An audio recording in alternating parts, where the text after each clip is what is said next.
ඔබේ සතුටට පාර කියන, ආලෝකයට පාර කියන, නිවෙන්න පාර කියන මාවතක් බව තේරුම් ගන්නට අවශ්‍යයි. සිතුවිල්ලේ ශක්තිය තමයි අනිවාර්යෙන්ම ලෝකයේ විදිහට නිර්මාණය වෙන්නේ. සතුට කියන අවියෙන් හිත පුරවනකොට ඒ හිතේ සතුට තමයි ලෝකයේ විදිහට විද්‍යාමාන වෙන්න පටන් ගන්නේ. ඔබේ ආලෝකය දල්වන්නට තියෙන හොඳම අවස්ථාව. ආලෝකයට පාර කියන්න යඳුර ඇවිල්ලා තියෙන්නේ කියන විශ්වාසී ජීවිතය ඇති වෙන්න ඕන. එහෙනම් ඔබේ ජීවිතේ ආලෝකයට පාර කියලා දෙන තැන තමයි අඳුර විදිහට නිර්මාණය වෙලා තියෙන්නේ. එළිය පත්තු කර ගන්න ඕන ස්විච් එක හම්බ වෙනවා. ඔබේ ජීවිතයට ආශිර්වාදයක්. ඔබේ ආලෝකය කියලා දෙන මාර්ගයක්.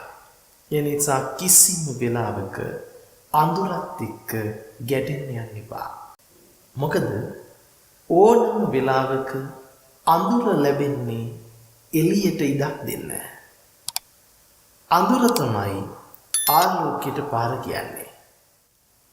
හැමදිනාටම සුබ වාසනාවන්ත දවසක් කියලා දවසේ ප්‍රාර්ථනා කරනවා. අපි ජීවිතයේ ඇතුලේ අපිට හතුරු නිර්මාණය වෙනවා. හතුරුකම් අපිට ලැබෙනවා. ඒ වගේම අපි ජීවිතයේ යම්කිසි දෙයක් සිද්ධ කරන්නට යනකොට අපේ ජීවිතයේ කඩා වැටීම් වෙනවා. කලකිරීම වෙනවා. එපා වීම වෙනවා. මෙන්න මේ එපා වීම එක්කලා, කලකිරීම එක්කලා, හතුරුකම් එක්කලා බොහෝ දෙනෙක් ජීවිතේ පල්හැ අඩියට වැටෙනවා. සමහරු ජීවිතේ එපා වෙලා ජීවිත හානි පවා කරගන්නවා. සමහරු ජීවිත කාලෙම මානසික රෝගියෙක් බවට පත් වෙන්න උනා පුළුවන්කම තියෙනවා. නමුත් ඔබ තේරුම් ගන්න, ඔබේ ජීවිතයට මේන අඳුර ඔබට ජීවිතය ආලෝකය ගෙනල්ලා දෙන්න පාර කියා දෙනවා. මොකද ඕනම වෙලාවක අඳුර ලැබෙන්නේ එළියට ඉඩක් දෙන්න. අඳුර තමයි ආලෝකයට පාර කියන්නේ. එහෙනම් ඔබේ ජීවිතේ ආලෝකයට පාර කියලා දෙන තැන තමයි අඳුර විදිහට නිර්මාණය වෙලා තියෙන්නේ. ඔබ නොදන්නවා වුණාට ජීවිතයේ ඔබට ලැබිලා තියෙන ඝන අන්ධකාරය තමයි ඔබේ ආලෝකය දල්වන්නට තියෙන හොඳම අවස්ථාව. එහෙනම් ඔබ තේරුම් ගන්න, ජීවිතයට එන හැම ගැටලුවක්ම, හැම ප්‍රශ්නයක්ම ඔබේ ජීවිතයට ආශිර්වාදයක්. ඔබේ ආලෝකය කියලා දෙන මාර්ගයක්. ඒ නිසා කිසිම වෙලාවක අඳුරත් එක්ක ගැටෙන්න යන්න එපා. අඳුරත් එක්ක කලබල වෙන්න යන්න එපා. අඳුරත් එක්ක කලකිරෙන්න වැටෙන්න යන්න එපා. ඔබ බලන් ඉන්න නිහඬව, ඉවසිලිදායකව, විමසිලිවන්තව ඔබට හම්බ වෙනවා අනිවාර්යයෙන්ම. එතනදි කුමක්ද? එළිය දල්වන්න ඕන. ඔබට එළිය පත්තු කරගන්න ඕන ස්විච් එක හම්බ වෙනවා. ඒ නිසා ඔබේ ජීවිත ආලෝකය දල්වන්න ඕන ස්විච් එක ඔබට හම්බ වෙන්න නම් කලබල නොවි, ඉවසිලිවන්තව, විමසිල්ලෙන් ඔබ කාලය ගත කරන්න වෙනවා. දැන් හිතන්නකෝ, අඳුර නැගිච්ච සැනින් සමහර විට අපිට චන්ද්‍රයා නැගලා සිසිලස දෙන්නේ නැති වෙන්න පුළුවන්. ඒකට වෙලාවක් යනවා. අනික කළු වලාවල් ලැබිලා වහගත්තට පස්සේ අපිට එළි නැති වෙලා යනවා වගේ. ඔබ කොයිතරම් කලබල වෙලා දුක් වෙලා ජීවිතේ කඩා ගන්න එපා. මේ අඳුරු වලාව හැම වෙලාවකම තියෙන්නේ නැහැ.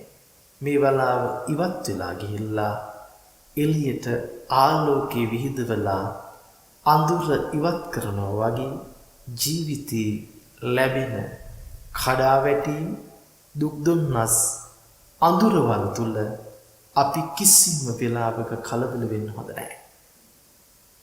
අනිවාර්යෙන්ම ආලෝකයට පාර කියන්න යඳුර ඇවිල්ලා තියෙන්නේ කියන විශ්වාසී ජීවිතය ඇති වෙන්න ඕන.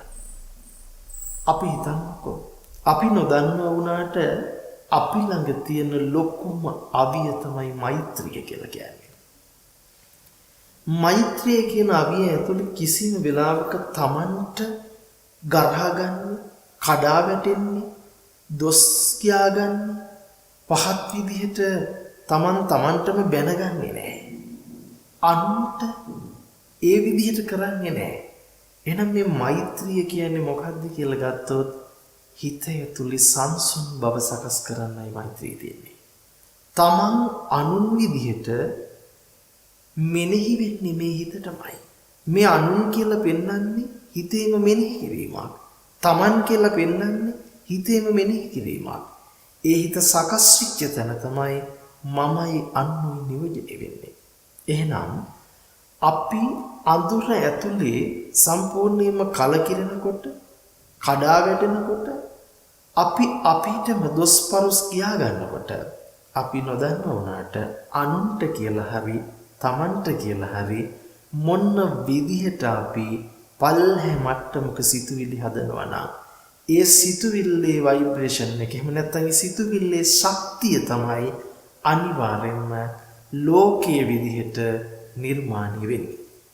එහෙම නැතුව ලෝකයක් අපිට හිතෙන් තොරව දකින්න බෑ. ඒ වගේම ලෝකය දකින්නේ කොතනද? හිත එතනමයි. හිතයි ලෝකයේ අතර තියෙන සම්බන්ධයක්. මෙන්න මේ සම්බන්ධය අපි තේරුම් ගත්තම අපිට පුළුවන්කම තියෙනවා මෛත්‍රිය නැමැති අවිය, කරුණාව නැමැති අවිය, එහෙම නැත්නම් සතුට කියන අවියෙන් හිත පුරවනකොට ඒ හිතේ සතුට තමයි ලෝකයේ විදිහට විද්‍යාමාන වෙන්න පටන් ගන්න.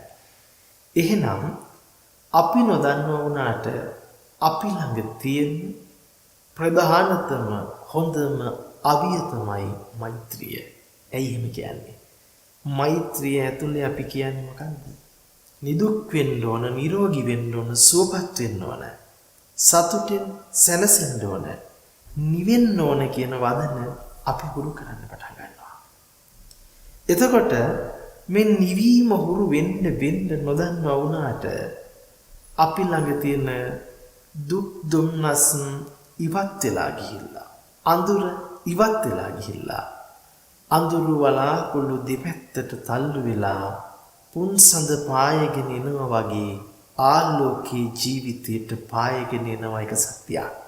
ඒ නිසා ඒ සත්‍යය ඔබ ජීවිතය තුළින් අත්දකින්න පාරක් බවට පත් කරගන්නට ඕන. ඉතින් ඒ නිසා ඔබේ ජීවිතේ අඳුර කියන්නේ ඔබේ සතුටට පාර කියන, ආලෝකයට පාර කියන, නිවෙන්න පාර කියන මාවතක් බව තේරුම් ගන්නට අවශ්‍යයි.